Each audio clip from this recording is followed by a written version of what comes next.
The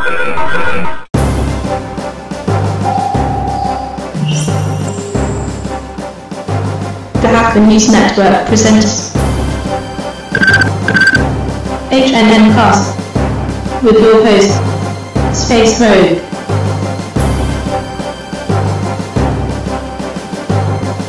HNN Cast is sponsored by Astaro, simplifying security, and by TrustWave Spider Labs, providing advanced information security services to planet Earth. Become a sponsor. Email sales@hackernews.com. This is Space Rogue for the Hacker News Network. This is HNN Cast for the first week of April 2011. Our top story this week: another security vendor has joined the list of recent failures. Of course, you have heard about HB Gary and probably RSA and Komodo. Well, now you can add Barracuda,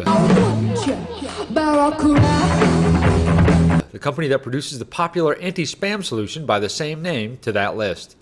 The company's website was hit with none other than an SQL injection, which exposed sensitive data concerning the company's partners and employee login credentials. Of course, Barracuda also makes web application firewalls, which are designed to stop just such an attack. It seems Barracuda put theirs in maintenance mode, and it was only a matter of minutes before they were scanned, the hole found, and they were pwned. Unlike other companies in this group, which have blamed advanced, serious, sophisticated, or even unprecedented threats, Barracuda has manned up and said, "Oops, our fault."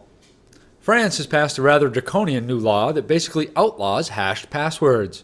This forces e-commerce sites to store user data for up to a year, including users' full names, mailing addresses, telephone numbers, and passwords. The data must be handed over to the authorities if asked for. Google, Facebook, and eBay are just a few of the companies attempting to get the law changed. France's highest judicial body, the State Council, is scheduled to hear on the case soon. If you store passwords in the clear, it is not only law enforcement who will have access. I wonder if the State Council will live by those same rules. We thought we'd heard the last of Segvec, aka Albert Gonzalez and his crew, who pleaded guilty and was sentenced to 20 years in jail for infiltrating TJX, Office Max, Dave & Buster's, Heartland Payment Systems, and other companies to steal more than 130 million credit card numbers. Segvec has now filed a 2255 motion, claiming his lawyer at the time never told him about the possibility of a public authority defense. Segvec is basically claiming that the Secret Service told him to do it, as a way to seek out and gather intelligence on international cybercriminals. He paints an interesting picture of being under the control of Secret Service handlers, but it is unclear just how far his appeal will go. UK police have arrested 3 men in connection with using the SpyEye malware program to steal online banking details. The police central e-crime unit arrested the men in connection with an international investigation into a group suspected of utilizing malware to infect personal computers and retrieve private banking details. They were found to be using a uniquely modified variation of the SpyEye malware to steal banking information from unsuspecting victims. I guess that makes them an advanced persistent threat, since it is more than what you would find going in on a corporate pen test these days. We'll be back with more HNN Cast right after these messages. This is Coin and you're watching HNN.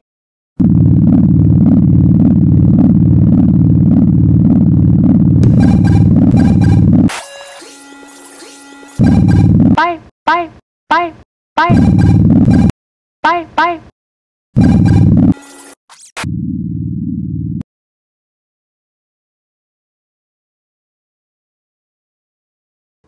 Welcome back to HNN Cast. Back in February, we told you about the Segvec patent. Segvec was recently awarded a patent for, quote, fault injection methods and apparatus, which in human speak is requesting a web page and then injecting faulty parameters and seeing what errors pop up. Basically, fuzzing. Since then, the month of prior art has begun on stop232patent.com. On day 2, an example was posted where Segvec copied a string from an attack known as the Bat, but didn't mention it to the patent office as prior art. On day 7, they posted an example from the book Hack-Proofing Your Network Tradecraft, which published a full 2 years before the patent was issued. Hopefully, the patent office will realize that this patent is bogus. If they don't, there are a lot of current tools that may disappear. Russia's major online forum for free speech with over 4 million users, LiveJournal Russia, has suffered 2 major DDoS attacks recently, which took the site offline for several hours. Some bloggers are blaming the government for orchestrating the attacks. But that wasn't the only popular site in Russia to be hit recently. The Novaya Gazeta, a newspaper critical of government policy, had its website hit with a large DDoS attack that also took its site offline. The attacks have prompted Russian President Dmitry Medvedev, who is upset that he couldn't update his own blog, to condemn the attacks and call for a law enforcement investigation. There was an interesting statement that came out of the Vatican last week. Yes, the Vatican. In the Civiltà Cattolica, an official publication from the city-state, the underlying philosophies of most hackers was highly praised, citing traits such as creativity, collaborative knowledge sharing, and that it opposed models of control, competition, and private property. I'm not really sure how opposing models of control fits in with organized religion, but at least they seem to get it, unlike other organizations these days. Of course, we could take this story a little further. And I will DDoS thee with great vengeance and furious anger, those who attempt to poison and pwn my brothers. And you will know my name is the Lord when I lay my vengeance upon thee.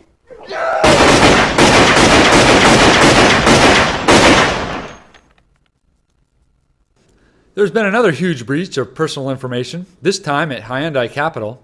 The breach affected 420,000 people. Hyundai said that they only became aware of the problem when the attacker sent them an email demanding money in return for not releasing the data. South Korea's Financial Supervisory Service has launched a probe into the attack. The attack is thought to have originated not from China, but from Singapore and Brazil. Police at the Seoul Metropolitan Police Agency's cybercrime unit have already begun questioning suspects. That's it for big news. We'll have the quickies later, but first it's tool time. We'll be right back with tool time and the H&N quickies right after these messages.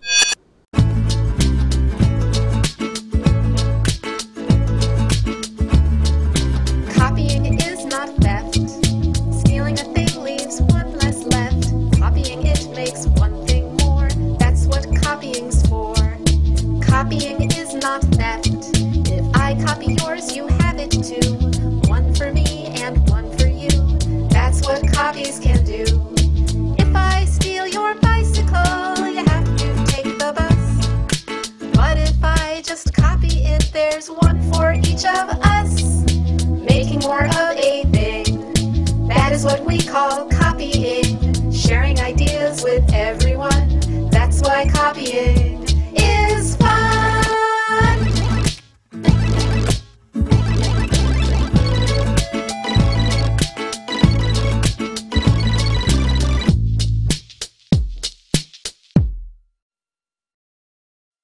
Does everybody know what time it is? Tool time! That's right, Bim for Tools is proud to present Space Rogue. We only have one fresh tool for you this week, but it's a unique one for now. If you're looking for pen testing apps for your jailbroken iPhone, your choices are rapidly increasing. One such choice is iKeyGuard, a $9.99 app available for jailbroken phones from the Cieda App Store. Of course, if you're not pen testing and have a jailbroken iPhone, be careful. We'll be back with a full tool time for you next week. Join us next week for our salute to tool time. And now for a few quick stories we found on the net this week. In international news, the German Federal Office for Information Security has opened a new cyber defense center manned by a whopping 10 experts. Israel is thinking about creating a counter-cyber terrorism unit to protect both government agencies and core civilian firms. A group known as the Delta Hacking Team, believed to be based in Iran, is being blamed for attacks on 5 servers run by the Gulf Daily News in Bahrain. The attack succeeded in defacing 4 of the sites and of planting files on the 5th. A secondary site at the United States Postal Service was recently found to be infected with the Black Hole exploit kit. The infection was spread through an infected iframe on the site that redirected visitors to a site hawking fake antivirus. At least snail mail is safe, if you don't count anthrax.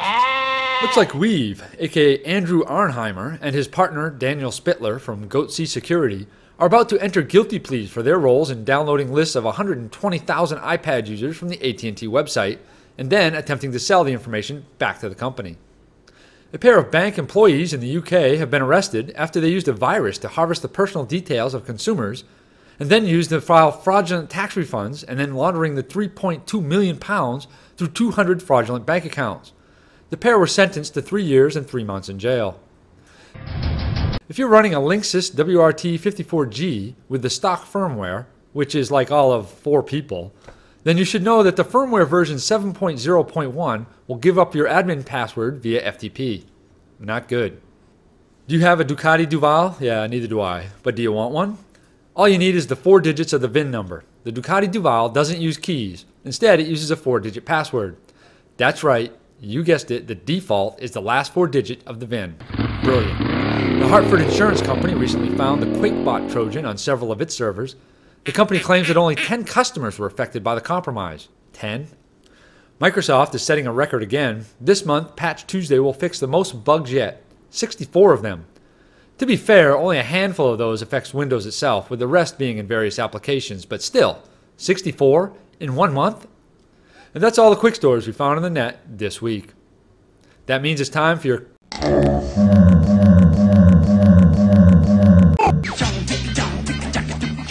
Kung Fu is sponsored by Source Conference, a global security, technology, and business forum.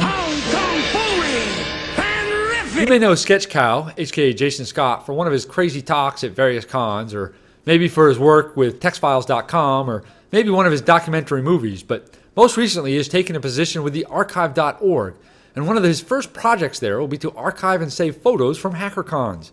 So if you're one of the doofuses in this photo from PumpCon 1997, it can be preserved for all time. There's a new con in Mexico we wanted to tell you about, BugCon, happening in October. We think it's in Mexico City, but the website is in Spanish, and well, we were writing basic programs on paper during our high school Spanish class, so yeah, bugcon.org. The schematics for the CCC Camp badge have been released. Looks like it's based on the Open AMD with Open Beacon Wireless and USB. Pretty badass, man. DEF CON is coming up quick. Here's a few DEF CON quickies for you. Kingpin, aka Joe Grand, will not be designing this year's DEF CON badge. After 5 years, he's decided to let someone else give it a go. No word yet on who. The Rio, where DEF CON 19 will be held this year, has graciously allowed congoers 24-hour access to one of the pools at the hotel. Expect all the old Alexis Park hijinks to ensue. Dark Tangent's evidence tampering competition will return this year with some new twists, and the Capture the Flag qualifying rounds have opened. There is a competition on the DEF CON Facebook page where you could win a DEF CON 19 t-shirt. Not to mention, the social engineering contest has 2 corporate volunteer victims already, and it seems to have picked up a lot of competitors. Oh, and if you've been keeping track, it's only about 100 days or so until DEF CON. And now for the stack of shame, the list of all known open vulnerabilities as cataloged by the Zero Day Initiative.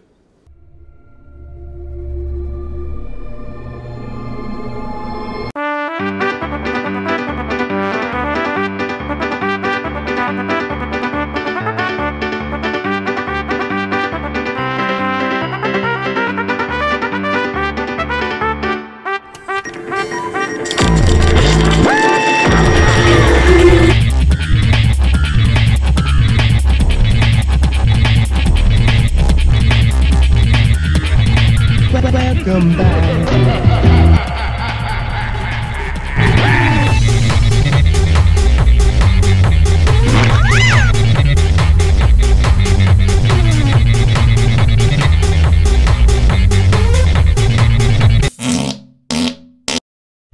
Welcome to the real world. That's it for this week's H&N Cast. I've been your host, Space Rogue, and you've been watching the Hacker News Network. Remember, if you have any news you think we should report, send it to news@hackernews.com. You have been watching H&N Cast. This is Space Rogue for the Hacker News Network.